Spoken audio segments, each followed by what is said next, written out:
is to keep looking at this and coming back and reassessing. We're lucky to get a good set of financials, within the time frame. So, it's a challenge to accomplish this type of a reporting. I think it's better. I think it would be a better informed information for the end user to see. But I'm interested to hear what others have to say about it. Thank you, Monica. Yeah. Jeff?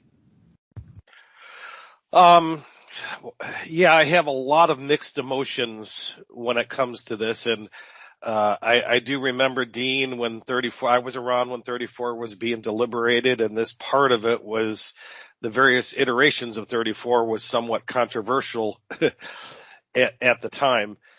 And to me, I'm going to limit my remarks to general purpose governments because I don't think this has as big of an impact on a business type activity like a university, and stuff. But to me, I could care less about the accounting. What I really find as mesmerizing and intriguing is the RSI.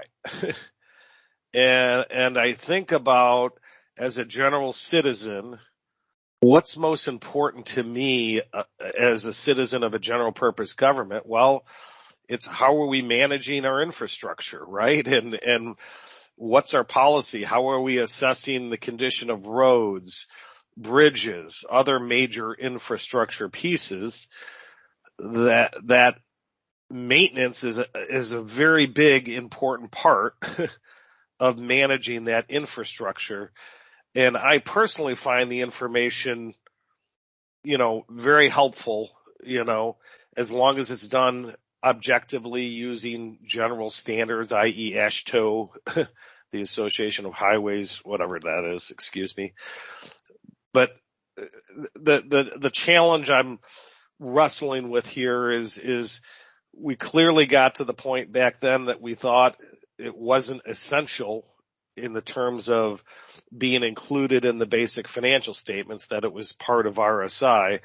So I have this tug of war on cost benefit and essentiality of the information. Is it or is it not, worth the cost, and should it be part of RSI or should it be OI? So mixed thoughts, but I really do, again, from a general purpose government perspective, think that it's one of the better pieces of information, if I was a citizen, or resident of a general purpose government to have. Thank you, Jeff. David.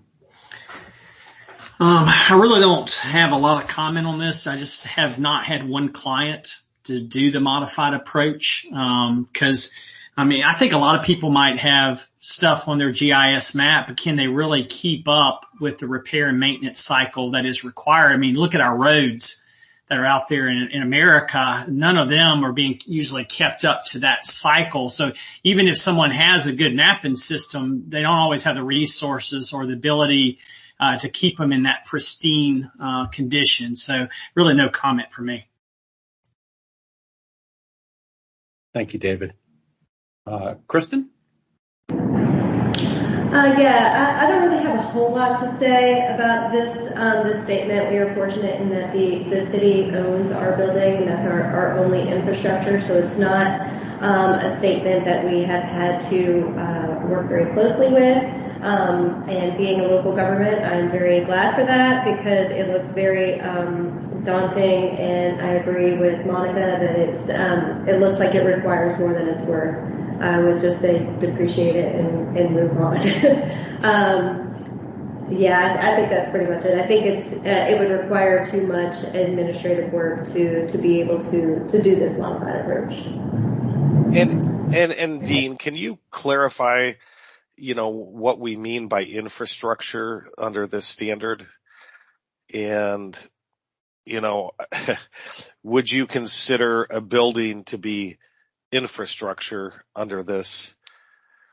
It doesn't use a different definition of infrastructure than the definition we talked about under topic 1. Yep. It's the same notion of extraordinarily long-lived assets, and buildings typically are not considered infrastructure unless they're ancillary to something that is a system or subsystem of assets that constitute infrastructure. So, for instance, if you were talking about a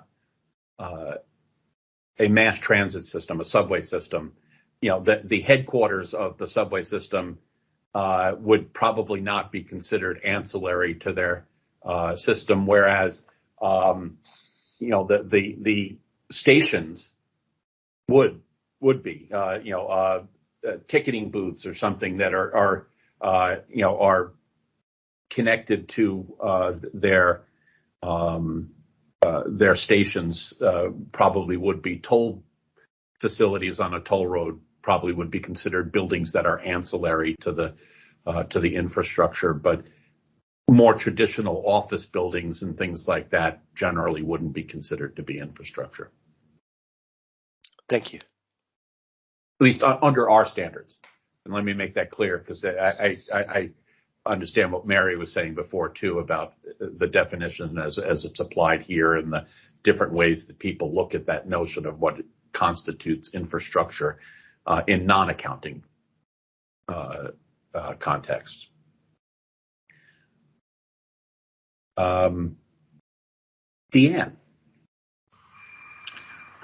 With the modified approach, I think there's one thing that's both a positive and negative, and that's that to implement the approach, your legislature has to commit to funding whatever the infrastructure is at a certain level to get you to maintain it at that level.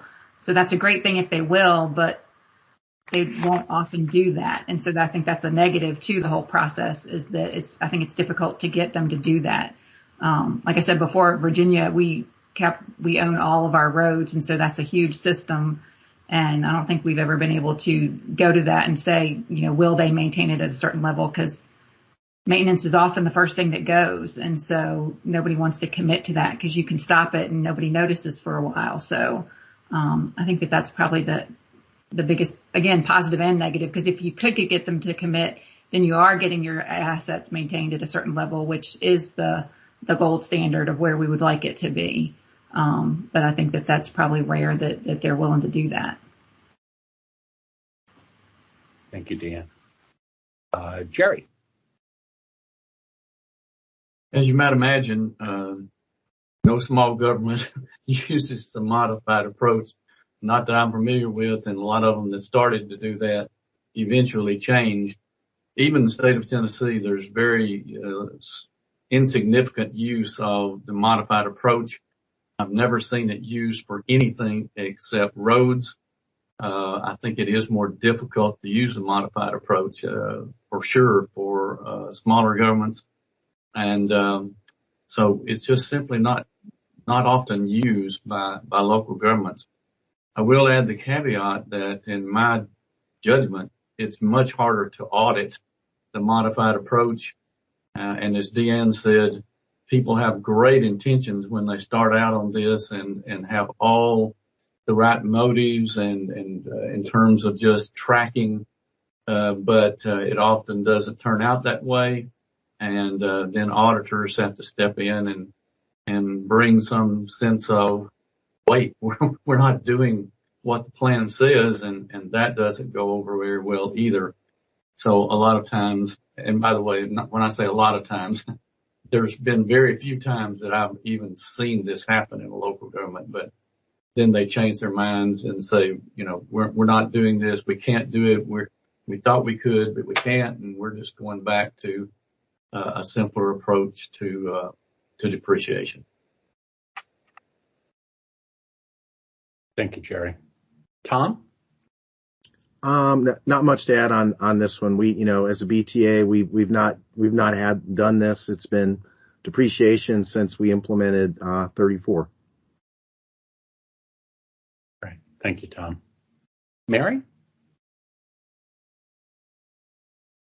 I guess my question to the group would be, how complex it may be and how unused it may be, isn't it the future? that as the public